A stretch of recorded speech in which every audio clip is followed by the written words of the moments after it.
গুরুর জিহ্বা লিঙ্গস্বরূপম শিষ্যকর্ণ যোনিস্বরূপম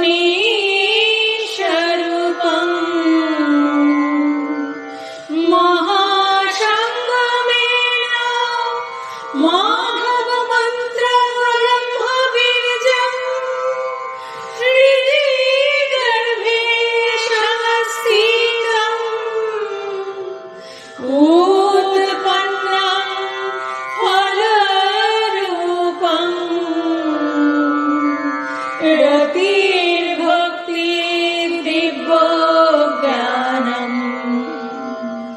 স্বস্তি শান্তি প্রেম আনন্দম পতিতানাং পাবনেভ্যো নমস্তুতে নমো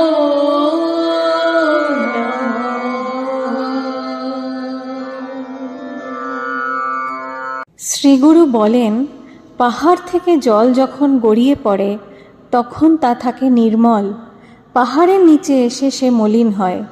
সেইরূপ জন্ম মুহূর্তে মানব শিশুও নির্মল এবং পবিত্র থাকে, কিন্তু পরিবেশের প্রভাবে সে ক্রমশ মলিন হয়ে ওঠে। জলকে জীবাণুবর্জিত করে পান করতে গেলে যেমন শোধন করে নিতে হয়, তেমনি আধ্যাত্মিক ক্ষেত্রে মানবী শোধন প্রক্রিয়া সাধুগুরু বৈষ্ণবের মাধ্যমে জেনে নিতে হয়। কিন্তু মানবী শোধনের পথে না গিয়ে, অর্থাৎ পরম কর্ম না করে দুষ্কর্ম, কুকর্ম, বিকর্ম ইত্যাদি করে কর্মের ভোগে পড়ে। শ্রীগুরু বলেন, ইন্দ্রিয়ের বিষয় হলো গোবরের রস। এই গুবরে পোকারূপ ইন্দ্রিয়গণ যদি একবার পদ্মমধুর আস্বাদন পায়, তবে তারা আর কখনো গোবরে মুখ দেবে না। ভগবানকে পাওয়ার জন্য কোনো সাধ্য সাধনার প্রয়োজন নেই। নিজেকে নির্মল করতে হবে, পবিত্র করতে হবে। তিনি নিত্য সত্যরূপে আমাদের অন্তরে অনন্তকালের সাথী হয়ে আছেন। রিপুগণের কবলে পড়ে অন্ধকার কারাগারে বদ্ধ হয়ে আছি এবং আমি যে তার অভিন্ন সত্তা সে কথা ভুলে গেছি। তাই এই বদ্ধ কারাগার থেকে মুক্ত হয়ে প্রকৃষ্ট জ্ঞান উদয় হলে আমি আমার রূপ যে অস্তিত্ব, অর্থাৎ এই আমিত্ব চলে গিয়ে দেখতে পাওয়া যাবে সবই তিনিই করছেন, আমরা কিছুই করছি না, কেননা তিনি আর আমি যে অভিন্ন। যার ধারণা ঠিক নাই শুধু ভেজালে বোঝায়, যার ধারণা ঠিক নাই শুধু ভেজালে বোঝায়, সেই জনের সাধন ক্ষেত্রে শান্তির গন্ধ নাই, ভেজালে বোঝায়।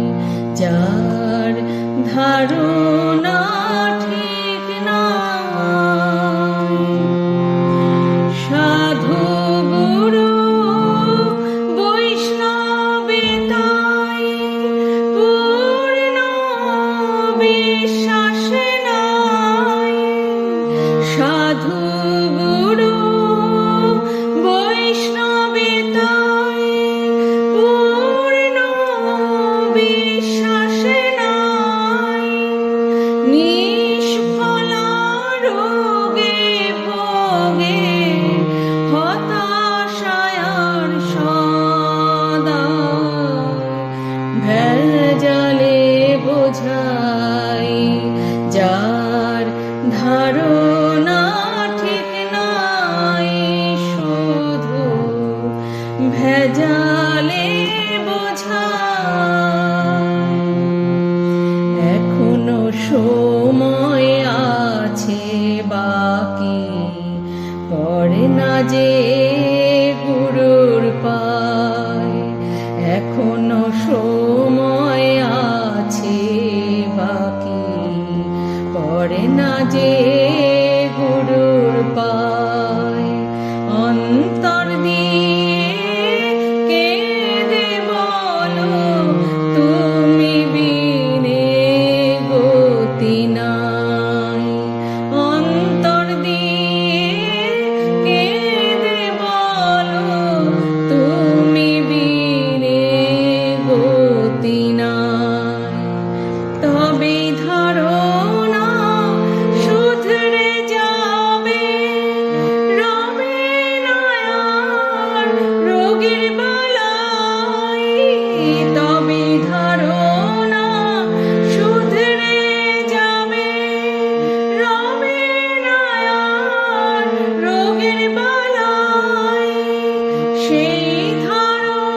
ভেজালে বোঝায় সেই জনের সাধন ক্ষেত্রে শান্তির গন্ধ নাই, ভেজালে বোঝায়। জয় মাধব নীলাঞ্জন, জয় মাধব নীলাঞ্জন, জয় মাধব নীলাঞ্জন, জয় মাধব নীলাঞ্জন, জয় মাধব নীলাঞ্জন, জয় মাধব নীলাঞ্জন, জয় মাধব নীলাঞ্জন, জয় মাধব নীলাঞ্জন, জয় মাধব নীলাঞ্জন, জয় মাধব নীলাঞ্জন, জয় মাধব নীলাঞ্জন, জয় মা।